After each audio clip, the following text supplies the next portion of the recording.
આજે મોટે ભાગની જગ્યાઓએ ટ્રિપલ એન્જિનની સરકાર છે, તેમ છતાં પણ આજે લોકોના પ્રશ્નોનું સમાધાન નથી થતું.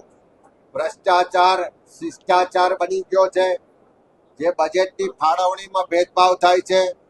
રસ્તા બને તો પહેલા જ વરસાદમાં ધોવાઈ જાય છે.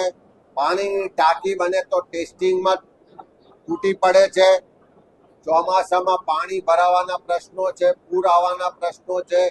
અહીંયા આગળ રાજકોટમાં જઈએ તો અગ્નિકાંડ થાય, મોરબીમાં બ્રિજ તૂટી પડે, વડોદરામાં હરણીકાંડ થાય, બોટ ડૂબી જાય. આવા જે સરકારના ભ્રષ્ટાચાર, ગુનાહિત, બેદરકારી અને ગેરવહીવટના અનેક બનાવો છે. લોકો ચારે તરફ હેરાન પરેશાન છે, પણ એમની કોઈ વાત સંભળાતી નથી. ત્યારે પ્રજા પણ હવે પરિવર્તન ઝંખે છે અને એની શરૂઆત ગુજરાતમાં સ્થાનિક સ્વરાજની ચૂંટણીઓમાં થશે.